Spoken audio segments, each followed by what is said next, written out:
அவர் போராடி அந்த ஜட்ஜ்மெண்ட் அப்போ கொடுத்த அந்த ஜட்ஜ்மெண்ட்டை வந்த ஒரு ஆண்டில் அந்த அந்த வரிசையின்படி அந்த ஜேஎல்சிங்கிற ஜெயங்கொண்டம் லிக்னைட் கார்பரேஷனை ரத்து செஞ்சது. கிட்டத்தட்ட 20 ஆண்டுகளாக அந்த மக்கள் தங்கள் வீட்டை விற்க முடியல, நிலத்தை விற்க முடியல, ஒரு பொண்ணுக்கு கல்யாணம் பண்ணி கொடுக்கலான்னாலும் கூட ஒரு 4 சென்ட் இடத்த விற்க முடியல, நிலத்தை விற்க முடியல. ஆனால் அது முற்றிலுமாக நீங்குவதற்கு காரணம் 1000 கோடி ரூபாயை வேணான்னு எட்டி உதைச்சி அந்த மண்ணில் அவன் நேர்மையாக நின்ன அந்த நிலை இருக்குல்ல, ஒரு அறமான அறம் இருக்குல்ல, அதுதான். அதனால் சென்சார் சொல்லுங்க. இல்லை அதான் சென்சார் இல்லைப்பா, அதில் என்னென்னா நாங்கள் உண்மையாக பயந்தோம். இவ்வளோ பெரிய படத்தை எடுத்துகிட்டு போகும்போது நிறைய கட்டு கொடுப்பான்னு பார்த்தாங்க. ஒன்லி 12 அப்சர்வேஷன் தான் கொடுத்தாங்க. சில இடத்துல மியூட் பண்ண சொன்னாங்க, மற்ற எதையுமே கட் பண்ண சொல்லலை.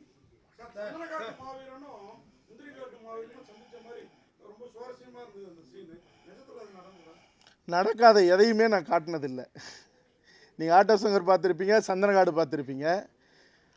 மருத்துவர் ராமதாஸ் ஐயாவுக்கும் வீரப்பனுக்கும் உறவு இருந்தது உங்களுக்கு தெரியும் தானே? அப்போ அவரோட உறவு இருந்தப்போ இவரோட உறவு இருக்குன்னு கேட்குற கேள்வியாக இருக்கலாமே ஒழிய அதில் ஒரு சந்தேகப்படுறதுக்கு ஒன்றும் இல்லைல்ல.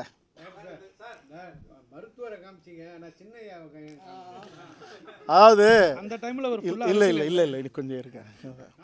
ஒரே ஒரு விஷயம், நான் எடுத்துக்கிட்ட கருப்பொருளை மட்டும்தான் சொல்லணும்னு நினச்சேன். இப்போ என்னுடைய கதை ஓட்டத்தில் 2.5 மணி நேரம் நான் சொல்கிறதுக்கு இந்த மண்ணில் இன்னும் எத்தனையோ இடத்துல, இப்போ பரந்தூரில் எடுத்துங்க, நெடுவாசல் கதிராமங்கலத்தில் எடுத்துங்க, இன்னும் சிதைக்கப்பட்டுக்கிட்டே இருக்குது. இந்த மண்ணின் உரிமை பறிக்கப்பட்டுக்கிட்டே இருக்குது. இந்த வரலாறை சொல்வது மூலமாக பறிபோகிற தன்னுடைய மண்ணை, தங்களுடைய உரிமையை, தங்களுடைய கல்வி வேலை வாய்ப்பை மீண்டும் பெற இந்த மண் மறுபடியும் வரலாற்றோடு தலை நிமிர்ந்து வாழ தான் இந்த வரலாறு நான் சொல்லியிருக்கேன். இந்த வரலாறு சொல்லிவிட்டு நான் ஒரு வரலாறு சொல்லிவிட்டேன் பார்த்தியா, நீங்கள்லாம் படம் பார்க்கணுன்னு நான் சொல்ல வரல. மறுபடியும் ஒரு புதிய வரலாற்றை உருவாக்க தான். அதுக்கு எனக்கு என்ன தேவையோ அதை எடுத்துக்கிட்டேன் 2.5 மணி நேரத்தில். இல்லை அப்படி பார்த்தா எத்தனையோ பேர் இருக்காங்க, எல்லாத்தையும் சொல்லணுங்கிறது இல்லை.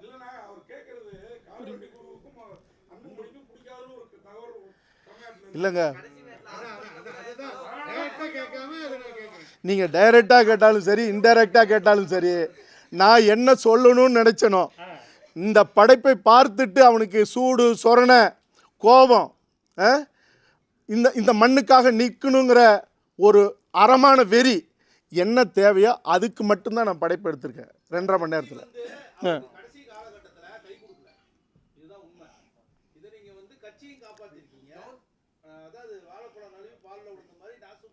எந்த கட்சியை நான் காப்பாற்றிருக்கேன்? எங்கள் குருவையே காப்பாற்ற முடியாமல் தான் செத்து போகிறாரு. நான் கட்சி எந்த கட்சியை இல்லை, கொஞ்சம் அமைதியாக இருங்க. எதை காட்டணும்? யார்? ஆமாம், சரி சரி, எத்தனை தடவை மீட் பண்ணியிருப்பார் அவர்? எத்தனை தடவை மீட் பண்ணியிருப்பார்? காடுவெட்டி குரு அவர்களும் ராமதாஸ் ஐயாவும் எத்தனை முறை மீட் பண்ணியிருப்பாங்க? தெரியாதுல்ல. எனக்கு என்ன தேவையோ அதை மட்டும் எடுத்திருக்கேன். என் மக்களுக்கு என்ன தேவையோ அதை மட்டும் தான் சொல்லியிருக்கேன். இது கேளுங்க, நான் கழுகாக இருக்க விரும்பலை, நான் அன்னப்பறவையாக இருக்க விரும்புகிறேன். நீங்கள் எது இருந்தாலும் இல்லை, எனக்கு என்ன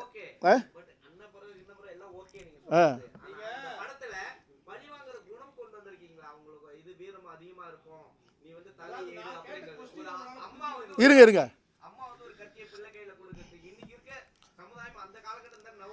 இன்னைக்கு இருக்கிற சமுதாயம் இல்லை, அன்னைக்கு இருந்த சமுதாயம் நடந்ததை தான் நான் எடுக்க முடியும். சரிங்களா? உங்கள் தகப்பனை, ஒரு நேர்மையாக அந்த மண்ணுக்கு நின்ன தகப்பனை ஊர் கூட்டி நிறுத்தி காலவாரி விட்டு நெஞ்சில் குத்துனா, உங்கள் அம்மா அந்த நெஞ்சில் சூளம் குத்துன ஆளை போய் காலை தொட்டு கும்பிட்டு ஒரு பூவை கொடுத்துருவாங்கன்னு சொல்லுவாங்களா? தமிழ் இலக்கிய வரலாற்றிலையோ அல்லது தமிழ் இனத்தினுடைய எத்தனையோ வரலாற்றிலையோ தன் தாய், தன் மகனை, தன் குடும்பத்து தலைவனை, பழி எடுக்க சொன்னதா இது வரைக்கும் செய்தியே இல்லையா? என்ன கேள்வி கேட்குறீங்க? இன்னும் அந்த காலம் இந்த காலம் என்னங்க? அந்த காலத்துலேயும் காக்காவை காக்கான்னு தான் சொன்னோம், இந்த காலத்துலேயும் அதான் சொல்கிறோம், அம்மாவை அம்மான்னு தான் சொல்கிறோம். நீங்கள் பழிவாங்கர்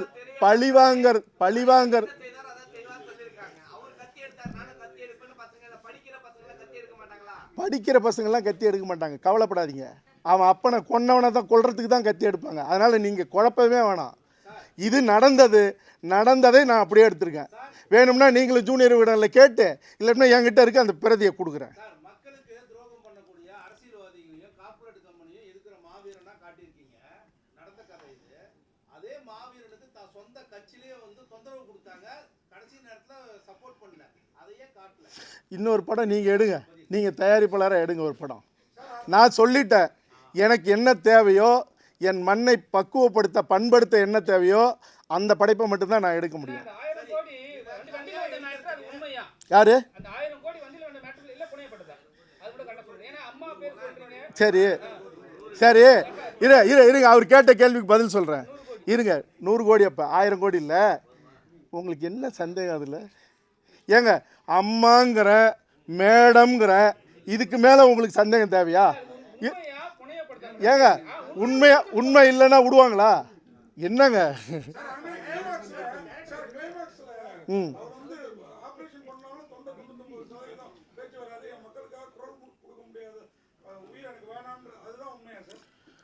100% உண்மை இல்லை. அதாவது எத்தனையோ விதத்தில் பேசுவாங்க. ரஷ்வமான்னு ஒரு படம் பார்த்துருக்கீங்களா? விருமாண்டின்னு ஒரு படம் பார்த்துருக்கீங்களா? இல்லை, இதுக்கு நீங்கள் ஆதாரம் கொடுக்க முடியுமா? நான் கேட்குறது என்னென்னா, எத்தனையோ செய்தி இருக்கலாம். இப்போ ராஜாவை வச்சு நான் சந்தனக்காடு எடுத்தேன். நீங்கள் கூட்டிகிட்டு போய் கொன்னதாகவும் சொல்கிறாங்க, விஷம் கொடுத்து சூழ்ச்சி பண்ணி கொன்னதாகவும் சொல்கிறாங்க, காட்டிலே சண்டை நடந்ததுன்னு சொல்கிறாங்க. இன்னொரு வருஷம் நான் சொல்லலை, ஜனாதிபதி அப்துல் கலாம் மேலே அவர் உயிரை வச்சுருந்தாராம். அவர் ஒரு கடிதம் கொடுத்து நீங்கள் சரணடைங்க நாங்கள் பார்த்துக்கணுன்னே, அப்துல் கலாம் ஐயாவே கொடுத்துட்டாரா, நான் வரேன் அப்படின்னு சொல்லி வந்ததாகவும் சொல்லப்படுது. இப்போ சிவசுப்ரமணியம் ஒன்று எழுதியிருக்காரு, ஒரு வெடிகுண்டு தயாரிக்கிறதுக்காக கூட்டிகிட்டு இப்படி தான் தயாரிக்கணும், இப்படி ஓப்பன் பண்ணணும்னு சொல்லி சேர்த்து வச்சு எடுத்து மறுபடியும் வீரப்பன்கிட்ட கொடுக்கும்போது மறைச்சிருந்து வச்சு அதை எடுங்க அப்படின்போது எடுத்து வெடித்து அந்த இடத்துல மயக்கமாய் கிடந்து அதுக்கப்புறம் கூட்டு போய் சித்திரவதை பண்ணி அப்படி சொன்னதா அப்படி ஒரு சம்பவம் நடந்தாவும் இருக்கு. ஆக இதெல்லாம் சொல்லும்போது எல்லாமே உண்மைன்னு தெரியும். அதனால் எத்தனையோ இருக்கலாம். நான் மறுபடியும் சொல்கிறேன், ஒரு சத்தியமான நேர்மையான தன் பிள்ளை மேலே பேரன்பும் பெரும்பாசம் கொண்ட ஒரு தாயைப் போல இந்த மண்ணும் மக்களும். இந்த படத்தில் யாராவது ஒருத்தராவது கேட்குறீங்களா? வட தமிழ்நாட்டில் வன்னியரையும் பறையர்களையும் அடிச்சுக்க வச்சு தெற்க தேவரையும் தேவேந்திர குல வேளாளர்களுக்கும் கலவரத்தை ஏற்படுத்தி இந்த மண்ணுக்கும் மொழிக்கும் இனத்துக்கும் சம்பந்தமில்லாத கூட்டம் நீண்ட நெடுங்காலமாக இங்கே கோட்டையில் ஆண்டுகிட்டு இருக்கு, 50 வருஷமாக மேலே. அப்போ இந்த இனம் காடுவெட்டி குருனா ஒரு சாதி வெறியன். இந்த படைப்பு வரத்துக்கு முன்னாடி பெரும் வெறி கொண்டு கௌதம் அலைகிறான்னு எண்ணற்ற பதிவுகளை எழுதின அந்த நேர்மையற்ற கூட்டம். அதில் இந்த படைப்பை பார்க்கும்போது அந்த 2 பேரும் நிறுத்தி உன்னையும் இந்த மண்ணையும் காக்குன்னா ஒரு தாய் மக்களாக நில்லுங்கன்னு சொல்கிற தாய்மை நிறைந்த அந்த வரிகளை யாராவது பார்த்தீங்களா? இதையே கேட்டுக்கிட்டு இருக்கீங்க.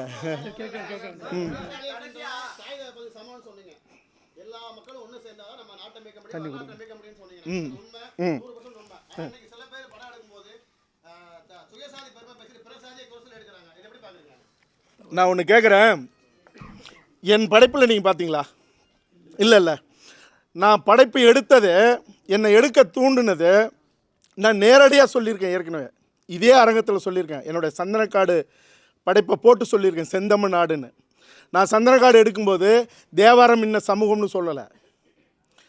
நீங்கள் விஜயகுமார் இந்த இனத்துக்காரன்னு சொல்ல, மலையாளின்னு சொல்ல, அவங்கவுங்கெல்லாம் என்ன தவறு செஞ்சாங்களோ அதை மட்டும் தான் சொன்னேன். ஆனால் காடுவெட்டி குரு அவர்களை இன்றைக்கி நீங்கள் பார்த்துருப்பீங்க.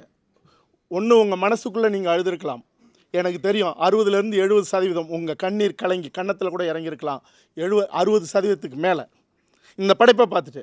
அப்படிப்பட்ட ஒரு ஆளை வேற ஒரு சமூகத்தை சார்ந்தவன், ஜெய்பீம்ங்கிற படத்தில் அந்தோணிசாமின்னு ஒரு ஆளை அவர் சமூகம் நான் இந்த சமூகத்தை ஒருபோதும் எந்த சமூகத்தையும் நான் என்னுடைய உறவுக்குடியாக என்னுடைய சகோதரக்குடியாக பார்க்குறேன். அந்தோணிசாமி முதலியாருங்கிற ஒருத்தனை அவன் தான் கெட்டவன், அந்த சமூகம் இல்லை. அதுக்கு குரு அப்படின்னு பேர் வச்சு அவன் வீட்டில் அந்த கொடூரமான காவல்துறை அதிகாரிக்கு பின்னாடி அக்னி குண்டத்தை மாட்டி தப்புன்னு சொல்லி கதறும்போது கூட என்ன எகத்தால என்ன திமிரு ஞானவேலுக்கு. அதுக்கு எவ்வளோ பெரிய சப்போர்ட்டு ஐயா சிவகுமார் அவர்கள் குடும்பம். சரி, இதெல்லாம் நடந்தது. நான் தான் சொன்னேன், நீங்கள் வந்து இப்படி பண்ணிட்டு போயிடுவீங்க.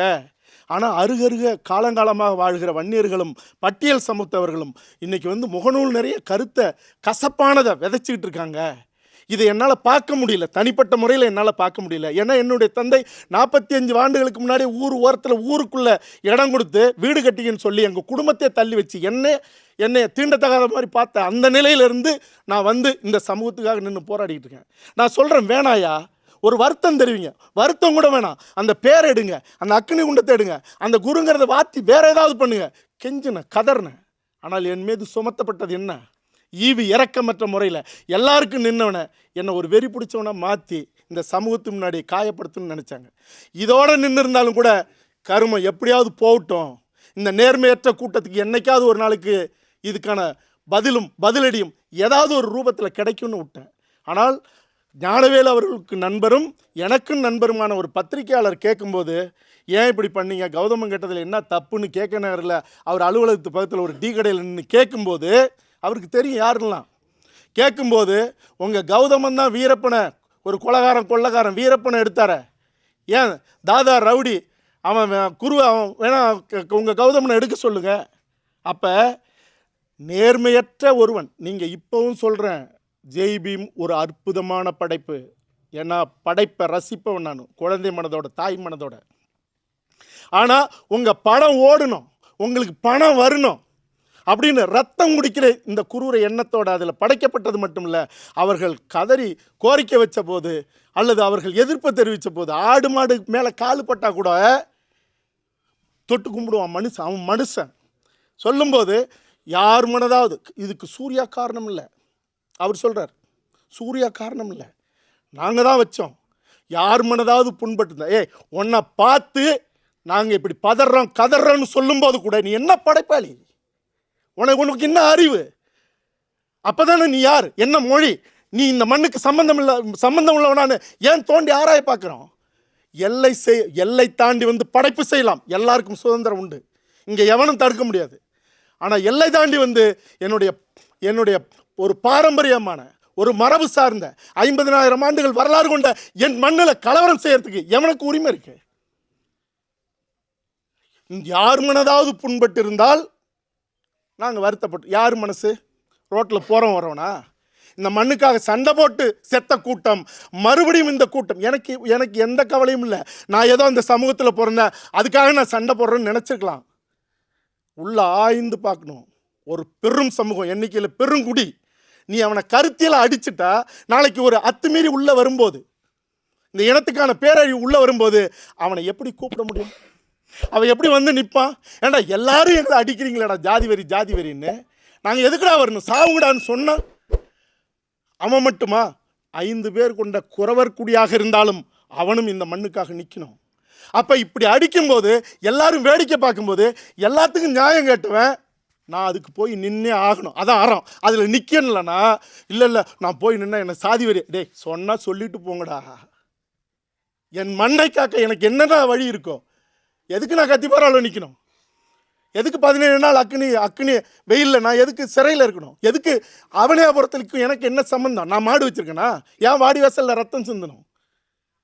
அதுக்கப்புறம் சூர்யா ஒரு அறிக்கை விடுறாரு அன்புமணி ராமதாஸ் அவர்களுக்கு, நீங்கள் விடலாம், தப்பு இல்லை, யாரை வேணாலும் எதிர்க்கலாம், அது உங்கள் உரிமை. நீங்கள் வந்து இங்கெல்லாம் சினிமாவில் அரசியல் பேசக்கூடாது, நீங்கள் சினிமாவில் அரசியல் பேசக்கூடாது, ரைட்டு. அரசியலுக்கு சினிமா வந்து பேசலாமா? இப்போ என்ன நேர்மை?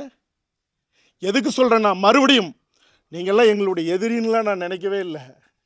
ஆனால் என் மண்ணுக்கு எதிரியாக இருந்தாலும் எமனாக இருந்தாலும் நான் விட மாட்டேன். அப்போ இவ்வளவு காசு பணத்தோடு இருந்து இப்படி ஒரு ஈனத்தனமான வேலையை செஞ்சு அதில் வர்ற காசில் தான் சோறு திங்கணும்னா அது இல்லை வாழ்க்கை. 18 வருஷத்துக்கு முன்னாடியே சந்தனக்காடு பண்ணும்போது நாங்கள் இப்படி தாண்டா இருந்தோம். இப்போ நீ எவ்வளோ தூரம் எங்களை எட்டி மிதித்து நீ காயப்படுத்தி கரைப்படுத்தினாலும் நாங்கள் அறத்தோடு தான் நின்று படைப்பு செய்வோம். ஏன்னா இந்த மண்ணை காக்க இந்த மண்ணில் இருக்க பிறந்தவன் அத்தனை பேரும் தேவை. அவனுக்குள்ளே இருக்கிற உணர்வை குறைச்சிட்டா ஜல்லிக்கட்டு மாதிரி எல்லாரும் நினைக்கலாம், ஜல்லிக்கட்டு தைப்புரட்சி நடக்கும்னு தான் நான் சாகணும்னு முடிவு பண்ணி தான் அவனே அப்புறம் போனது. ஆக இனியாவது திருந்துங்க. நீங்கள் உங்களுக்கு ஆயுதம் கிடச்சிருச்சு, ஒரு கேமரா கிடச்சிருச்சுங்கிறதுக்காக கலவரத்தை மூட்டாதீங்க. கொஞ்சம் ரொம்பலாம் வேணாம், கொஞ்சமாக தாய்மை உணர்வோட இந்த மண்ணில் சாதி வெறியை விதைக்காமல் இந்த மண்ணை மக்களை பண்படுத்த படைப்பு செய்யுங்க. யாரெல்லாம் உரைக்குதோ, யாரெல்லாம் மறுபடியும் என்னை எதிர்த்து எழுதுறீங்களோ எழுதுங்க, ஒரு நொடி யோசித்து எழுதுங்க. என்னை காயப்படுத்துறதுனால நான் ஒரு காலமும் செஞ்சிட மாட்டேன். ஏன்னா அவமரியாதையும் காயங்களும் தேவைப்பட்டால் மரணமும் கிடைக்கும்னு முடிவு பண்ணி தான், அல்லது அதுதான் நம்ம சந்திக்கிற இறுதி இடமாக இருக்கும்னு போய் நின்று படைப்பு களத்திலையும் தரையில் இந்த இனத்துக்கான உரிமை போராட்டத்தில் நிற்கிறப்ப எனக்கு ஒன்றும் இல்லை, திருந்த வேண்டியவர்கள் திருந்திக்கிங்கிறது தான்.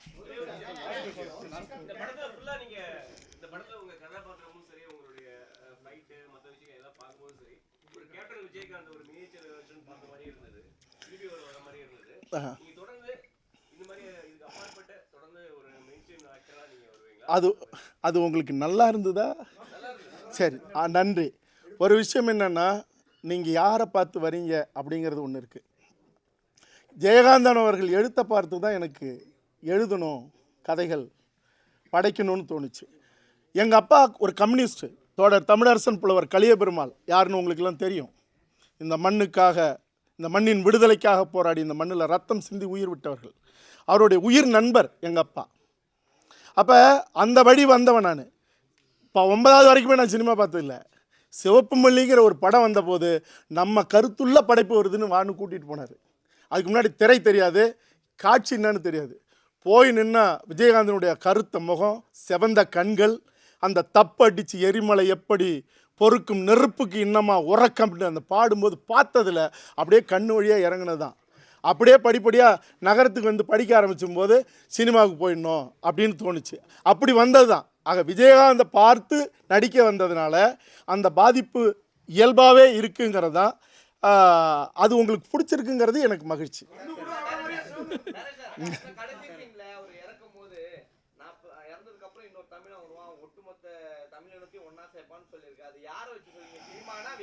ஒரு எதிர்காலத்தை சொல்லி இல்லை நான் ஓகே. இப்போ நான் ஒன்று கேட்குறேன். இல்லை அது ஒன்றும் இல்லை, ஒன்றும் கான்ட்ரவர்சி எல்லாம் இல்லை. இப்போ வந்து நீங்களும் நான் இன்னும் எத்தனை வருஷம் இருப்போம்? சரி, இல்லை நீங்கள் இல்லாத மூலிகை லேகியம்லாம் சாப்பிட்டாலும் நீங்களும் நானும் எத்தனை வருஷம் இருப்போம்? இன்னும் 60 வருது. Okay, right.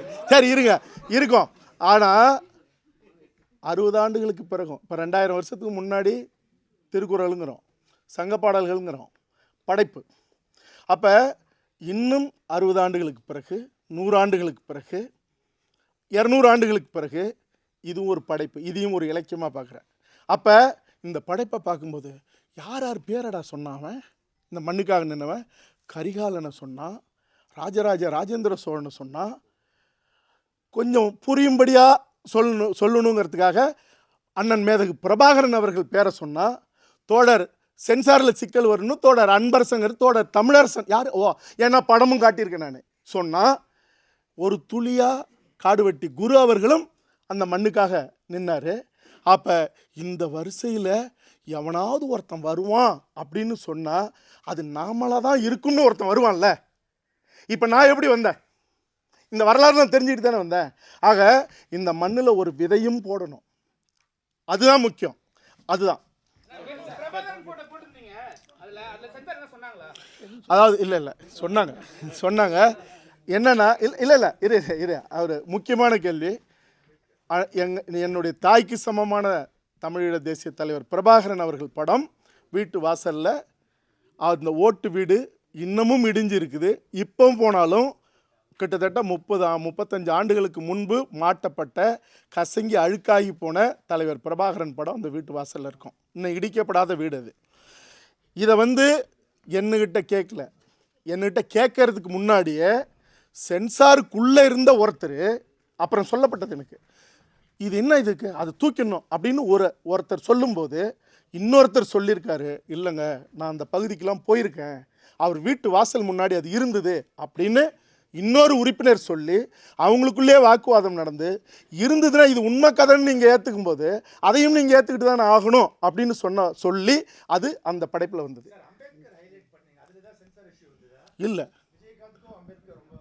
இல்லை விஜயகாந்துக்காக இல்லை, நீங்கள் வரலாறே இருக்குது, அரியலூர் மாவட்டத்தில் 7 அம்பேத்கர் சிலையை அண்ணன் குரு அவர்கள் திறந்து வச்சாருங்கிறது எல்லாருக்குமே தெரியும். எதுக்கு சென்சார்? அம்பேத்கர் இந்த மண்ணுக்கான ஒரு மனித வளத்துக்கான தலைவர். பாட்டாளி மக்கள் கட்சி சார்பா 100க்கும் மேற்பட்ட இடங்கள்ல வந்து அம்பேத்கர் சிலை வச்சாங்க. அது வந்து பாட்டாளி மக்கள் கட்சி சொல்லியிருக்கிறேன். அதான் அவரே பேட்டியில் சொல்லியிருக்காரு. மக்கள் உரிமைக்காக தமிழ்நாட்டில் போராடினவங்க எவ்வளவோ இருக்காங்க. பர்டிகுலரா பாடுபட்டு எடுத்து ஒரு படம் வாங்கி பண்றதுக்கு என்ன காரணம்? நீங்க அந்த சமூகத்தை சேர்ந்தவரா அதுக்கு ஒரு காரணமா இருக்கலாம். அதாவது அண்ணன் ஒரு முக்கியமான கேள்வி கேட்டிருக்காரு. எதுக்கு காடு வெட்டி குருவை நீங்கள் சரியாக இதைத்தான் எடுக்கணும்னு எடுத்தீங்கன்னு. ஏறக்குறைய 75% அதுக்கான பதிலை முன்னாடியே நான் சொல்லிட்டேன். அண்ணா இதுக்கு இதில் பதிலை சொல்லிட்டு வரேன்.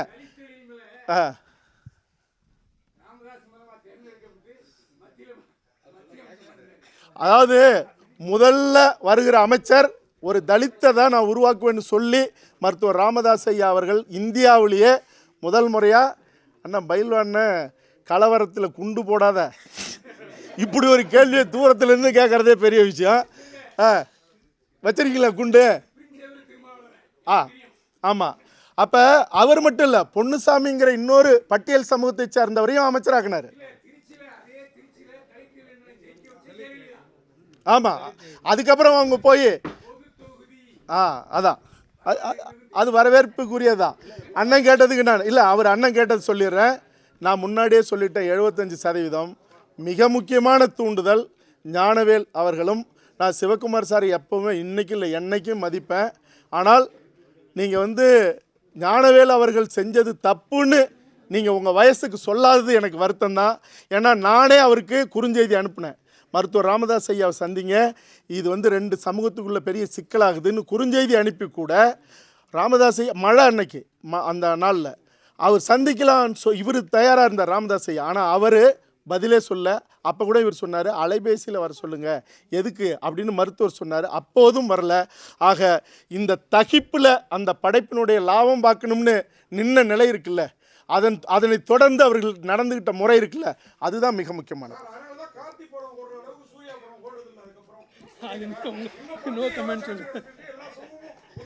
இல்ல அப்படி இல்ல படத்தை எடுத்த உங்களுக்கு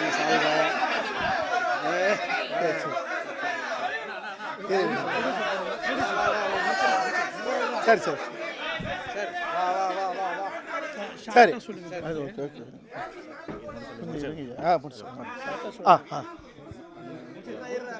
ஆமாம் ஆமாம் ஆமாம் ஆமாம் ஆமாம் ஆமாம் ஆமாம் இருங்க அமைதியாக இருங்க. இப்போ என்ன கேட்டீங்க?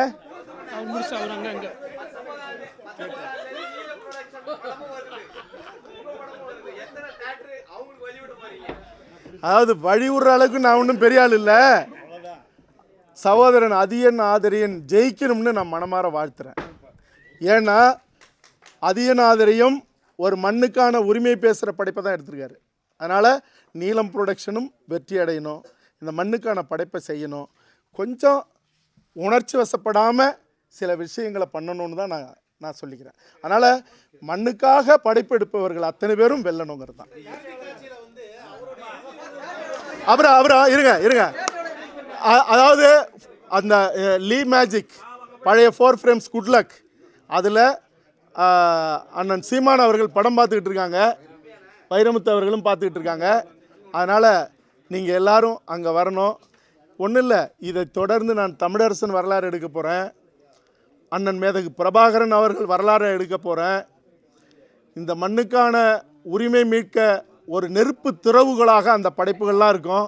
உங்களோட நானும் என்னோட நீங்களும் இந்த மண்ணுக்காக நாமளும் நிற்கிற நிலை தொடர்ந்துக்கிட்டே இருக்கோம். பெரு நெகிழ்வோடு உங்கள்கிட்ட இருந்து நான் நன்றியோடு விடைபெறேன். நன்றி.